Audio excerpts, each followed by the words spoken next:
Getaway 32. We finish bathing and we are given some dresses to wear. They are skimpy and exposing almost all our legs, but we are better off in them than when we were naked.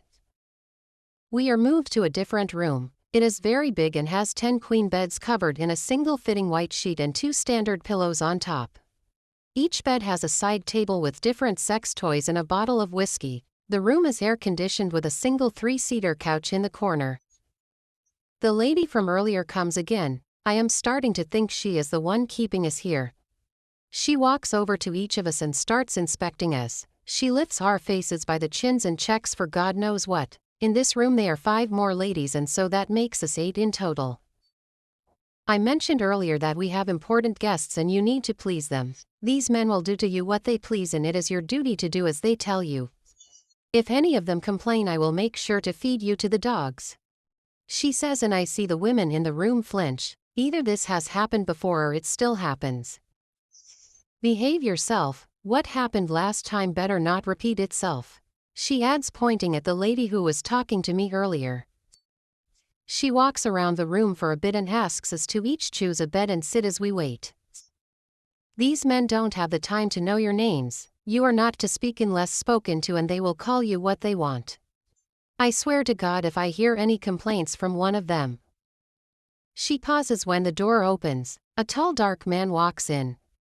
He is dressed in a perfectly fitting black tuxedo and white crispy shirt. His shoes are shining, I can almost see my face. He smells very rich, but there is something about his energy that is just off. We are running out of time, he says, looking at his watch. He turns to look at me and we make eye contact for like a split second before he turns away. They both walk out and after a few minutes the door opens again and a group of old-looking men walk in. They are of different origins, races and age. Fear kicks in when they keep walking in. When the door finally closes with the lady who has been talking to us as the last one, I can make out that these men are about 17 or 18 in total. Boys, your meal is ready, the lady says, going to sit on the empty couch in the room. The men walk over picking a girl. Some men pick one girl and others in a group of 3 only have one. This is so scary. I know I have been abused all the time I have been here, but not whilst awake. A man walks over to where I am. He is dark in complexion, dressed in a navy blue tuxedo that fits him perfectly. He is not smiling and is busy studying me. After a few seconds he walks over to where the lady in charge is seated. I don't know what they are talking about, but it looks like they are arguing in hushed voices. She walks out and returns with the gentleman with the bad energy. The 2 men start to argue and after what seems like forever they walk out. The lady comes to drag me out of the room into a different room where the 2 men are.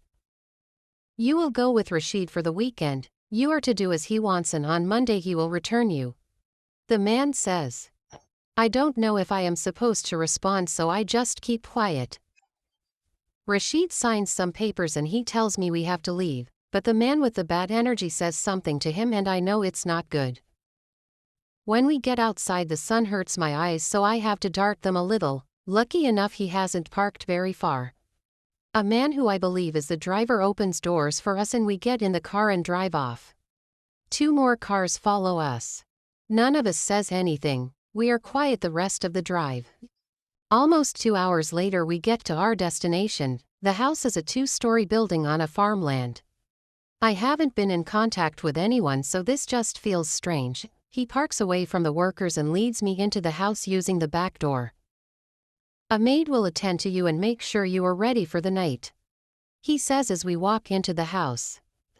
He leads me to a bedroom and goes to the bathroom, leaving me standing in the middle of the room lost. I just wish I knew what we were doing here. Or who he is or who those people are. Quench's girl Winnie, woman, Boeing, medium dark skin tone.